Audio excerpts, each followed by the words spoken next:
Dans cette vidéo, nous allons parler des conditions en Java. Les conditions sont une partie importante de la programmation car ils permettent d'exécuter différentes parties de code en fonction de certaines conditions. Nous allons passer en revue les différents types de conditions disponibles en Java avec des exemples concrets pour chacune d'entre elles. Commençons par les conditions if-else. La condition if-else est la condition la plus courante en Java. Elle permet d'exécuter un bloc de code si une condition est vraie et un autre bloc de code si la condition est fausse. Voyons un exemple pour mieux comprendre. Du coup, au niveau de notre exemple, qu'est-ce qu'on va faire? On va tout simplement commencer par déclarer une variable de type int. Int âge égale à 18 par exemple. Et là, je vais faire mon test. If âge supérieur ou égal à 18, je vais dire à mon programme, tu vas m'afficher au. Je vais dire que vous êtes majeur. Sinon, je vais lui dire, affiche-moi un 6 out,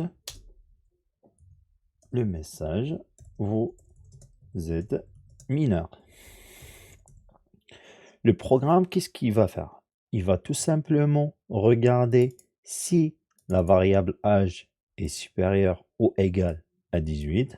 Dans notre cas, la variable âge égale à 18, ça veut dire que le programme va afficher le message suivant, vous êtes majeur.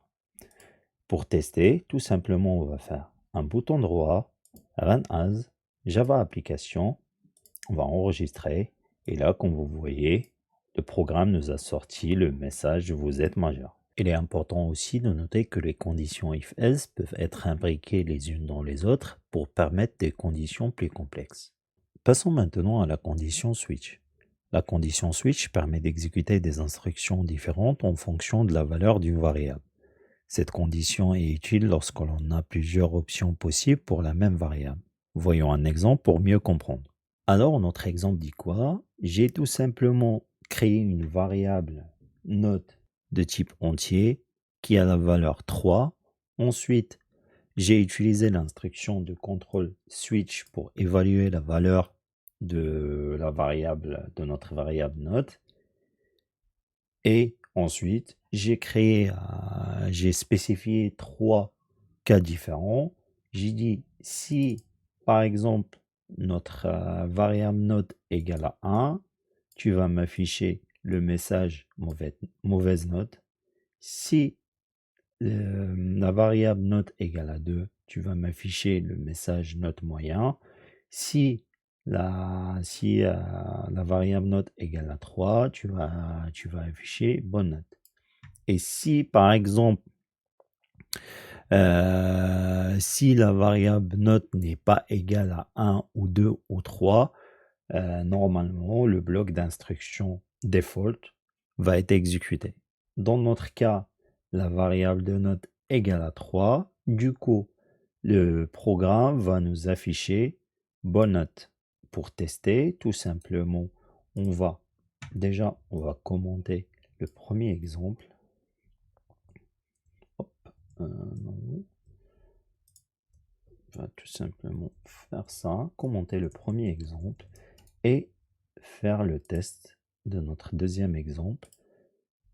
Et comme vous voyez, le programme nous a sorti bonne note. Imaginons par exemple, si je change la valeur de note et je lui dis maintenant la valeur de note égale à 0, normalement le programme devrait nous sortir le message note invalide.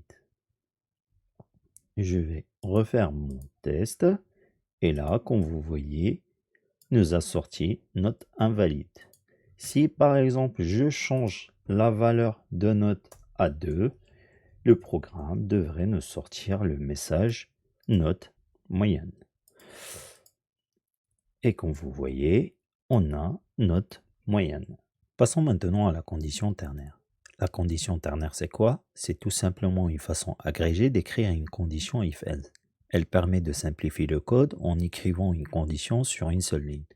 Voyons un exemple.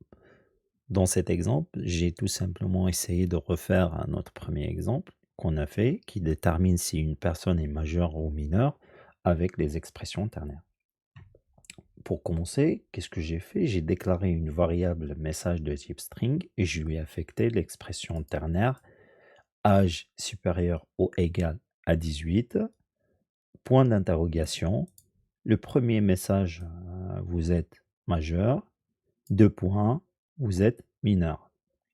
Cette expression veut dire quoi? Tout simplement, l'expression va commencer par évaluer la condition entre parenthèses qui est dans notre cas âge supérieur ou égal à 18. Si cette condition est vraie, l'expression ternaire renvoie à la chaîne de caractères vous êtes majeur. Si la condition est fausse, elle renvoie à la chaîne de caractères vous êtes mineur. Dans notre cas, la condition âge est supérieur ou égal à 18, c'est vrai, parce que si vous regardez, la valeur de notre âge égale à 18. Du coup, l'expression va retourner la chaîne de caractères vous êtes majeur. Et si on affiche notre message, normalement, doit nous retourner, on devrait avoir le message vous êtes majeur au niveau de notre console. Du coup, on va faire notre test. On va tout simplement faire un as Java application et comme vous voyez, on a le message qui vient de sortir avec la mention vous êtes majeur. Et si par exemple je change 18 en 17, par exemple, je refais le test et là, on a le message vous êtes mineur. Passons maintenant aux opérateurs logiques. Les opérateurs logiques permettent de combiner des expressions booléennes pour former des conditions plus complexes. Les expressions booléennes sont des expressions qui ont une valeur vraie ou fausse. Les opérateurs logiques, les plus courants sont le et retourne vrai si les deux expressions sont vraies. Le ou retourne vrai si au moins une des expressions est vraie. Et le non inverse la valeur d'une expression booléenne. Passons maintenant à un exemple pour mieux comprendre. Dans cet exemple, qu'est-ce que j'ai fait? J'ai tout simplement déclaré une variable de type booléen et majeur et je lui ai affecté l'expression ternaire âge supérieur ou égal à 18. Ensuite, ce que j'ai fait, c'est que j'ai déclaré une deuxième variable booléen que je lui ai affecté la valeur false et ensuite j'ai utilisé la condition if-else pour faire mon test. Par rapport à l'opérateur et, qu'est-ce qu'on s'est dit? Pour que l'opérateur et retourne true, il faut que les deux expressions sont vraies. Du coup, on va faire notre test. Qu'est-ce que notre expression ternaire va nous retourner? L'expression va évaluer le âge est-ce que âge est supérieur ou égal à 18? Dans notre cas, la valeur de âge égale à 18, ça veut dire que cette expression va nous retourner true. Du coup, la première condition est vérifiée. On va vérifier la deuxième condition. On s'est dit que l'opérateur non va inverser la valeur de la variable booléen. Dans notre cas, la variable égale à fausse. Si je fais le non variable, ça veut dire la valeur retournée devrait être true. Ça veut dire que les deux conditions sont vérifiées. Notre programme devrait retourner le message suivant. Vous êtes majeur et vous n'êtes pas étudiant. On va faire notre test. On va compiler notre programme, enregistrer. Et là, comme vous voyez, on a le message. Vous êtes majeur et vous n'êtes pas étudiant. Si, par exemple, je change la valeur de âge de 18 en 16, dans ce cas-là, on va refaire le test. Notre expression ternaire va retourner false parce que âge maintenant il est inférieur à 18. Du coup, on va venir ici et notre if va commencer à tester. Dans ce cas-là, est-ce que a majeur est égal à true? Non. Du coup, on va même pas vérifier la deuxième condition. On passe directement au bloc else. Du coup, notre programme devrait afficher vous êtes mineur et vous n'êtes pas et vous êtes étudiant. On va faire notre test.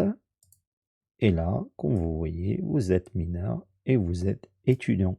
En résumé, les conditions if, else, switch, ternaire et les opérateurs logiques sont des outils importants pour écrire des programmes en Java.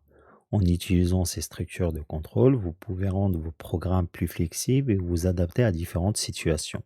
Il est important aussi de noter que la pratique est la clé pour devenir à l'aise avec ces structures de contrôle.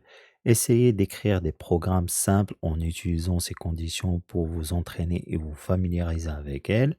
C'est tout pour cette vidéo. J'espère que cela vous a été utile et que vous avez appris quelque chose de nouveau sur les conditions en Java.